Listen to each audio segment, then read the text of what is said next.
Welcome to Work Truck Record Review. Extended play. We opened the vinyl can of worms, so I gotta just get some of this out of my system. Apologize. I opened the Beatles floodgate, and we're talking about vinyl, so I'm just gonna get some.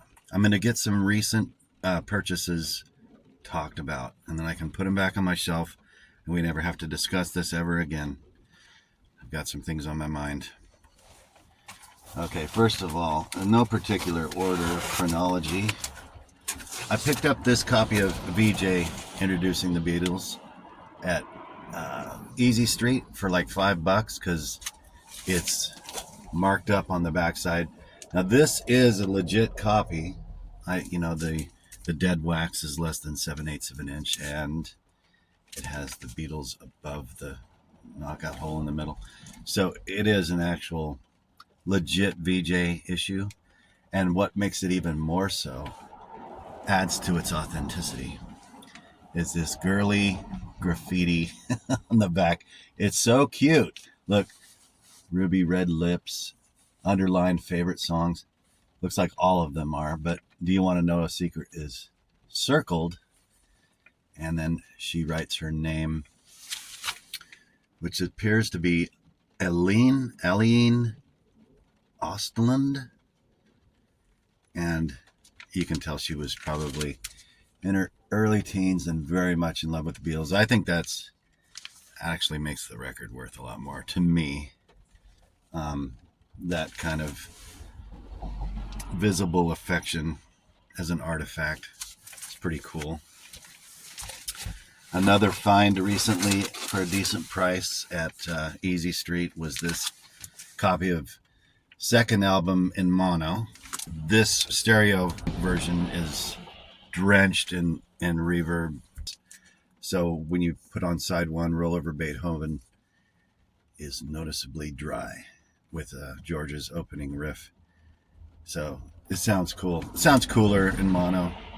So we were talking about mono versus stereo, and I don't think it's necessarily the case that mono is superior in all circumstances. So I've got the mono copy of Meet the Beatles as well as stereo, and I think it's song by song for me. Like, it won't be long.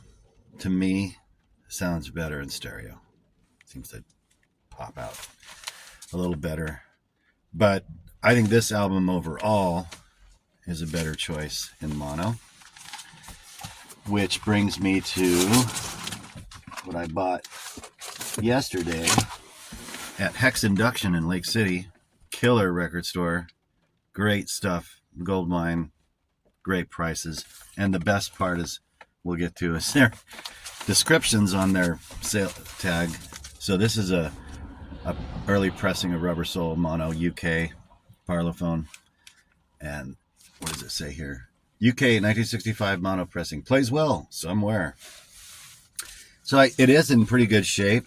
You know, the pictures in the back are like way better quality than my 1978 Capitol version, which is pretty starkly contrast, black and white, just dark and light as far as the resolution of the photos goes.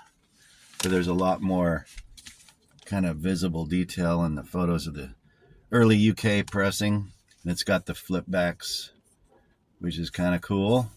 I didn't know about these things. And obviously the UK pressings have a much glossier finish. Kind of shines in the light. It's kind of nice and a little more rugged, although the back paper seems a little more delicate than the overall US package. So looked up this, was curious exactly which edition I had on Discogs. This apparently isn't a loud mix. Like the first mono pressings in UK are called the loud mix for some reason. I don't know why.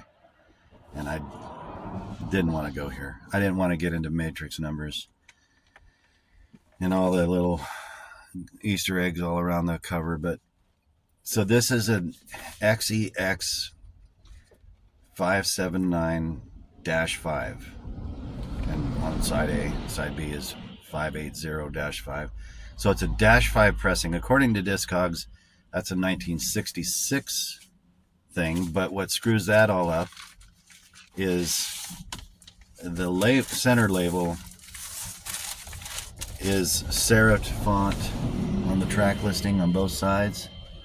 So it's got serif fonts except for the Parlophone logo everywhere, and all the other indicators. That matches up with a 65 pressing. Everything else about it matches up with a 66. There's nothing I can find that's a -5 without sans serif. See how nerdy this gets? It's very annoying. Well, I'm pretty sure it's somewhere in between, and one day I'll find the answer. Maybe if you know the answer, you can tell me. But I like this original inner sleeve. It comes with kind of a plastic sheeting, and it's crinkly, but smells old too. So let's talk about the sound quality here between this pressing of mono. I always wanted to get a mono or a UK version. I like that track listing. I like the US track listing. I think of them kind of as two different albums. So this one was a lot easier to date because it's very purple logo, 1978. Sounds great, actually, in stereo. Every song sounds killer to me. My ears are used to it that way. So I just recently got used to a couple tracks in mono from this album, from my mono copy of Yesterday and Today. But I was a little disappointed by the sound of this. So I played, Drive My Car, and if I needed someone from my Yesterday and Today copy. And something in the EQ seems a little less bass in this version or something. Not crazy about it. It's cool to have it. I got a good deal on it. I like it in my collection. As far as the sound goes, not so sure. Maybe there's a better mono pressing.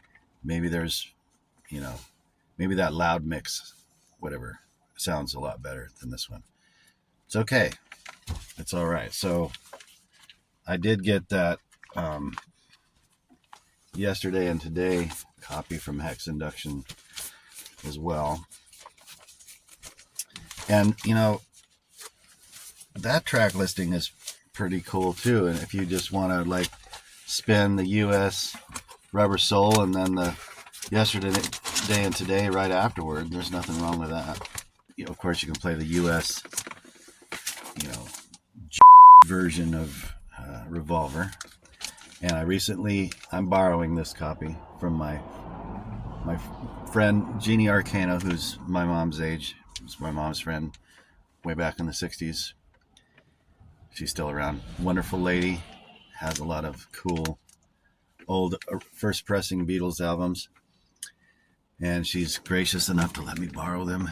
So this is a stereo copy, like a first press Capitol Revolver, right, that everybody hates because the song track is missing so much. 3 good songs, 3 Lennon tunes. But this early pressing with a few crackles and pops and everything sounds killer. Sounds better than my later 70s version.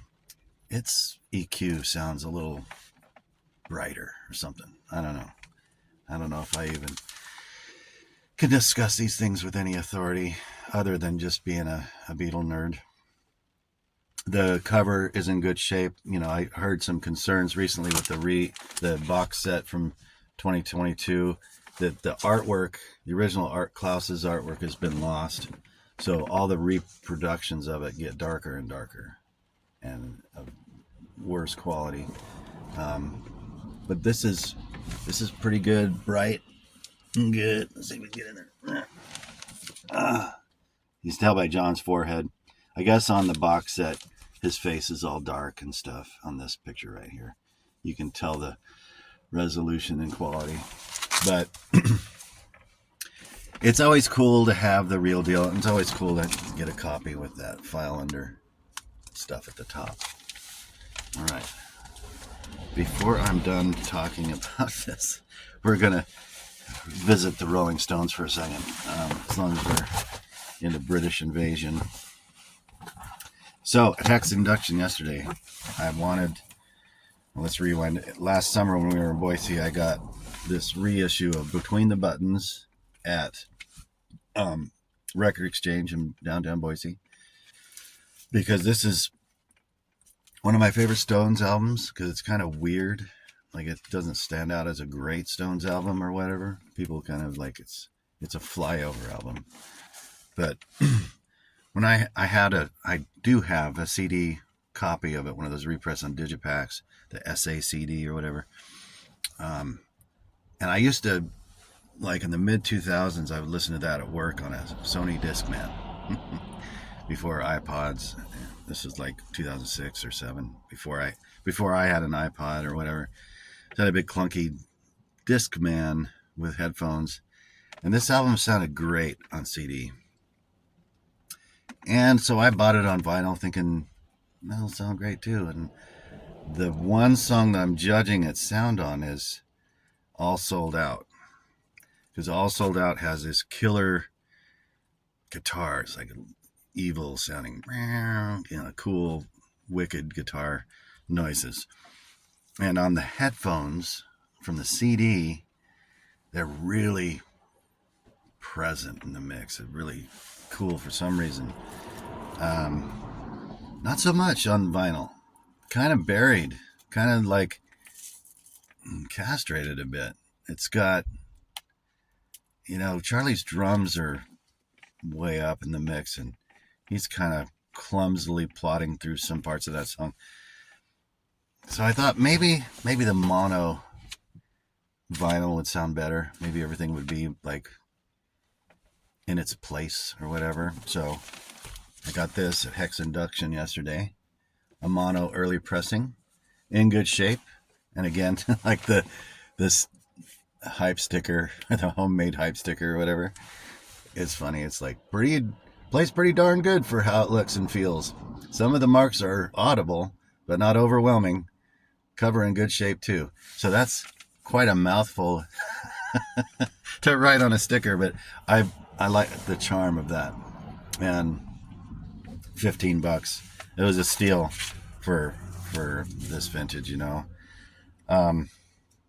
But again, All Sold Out. It's kind of disappointing, like on vinyl, still mono even. So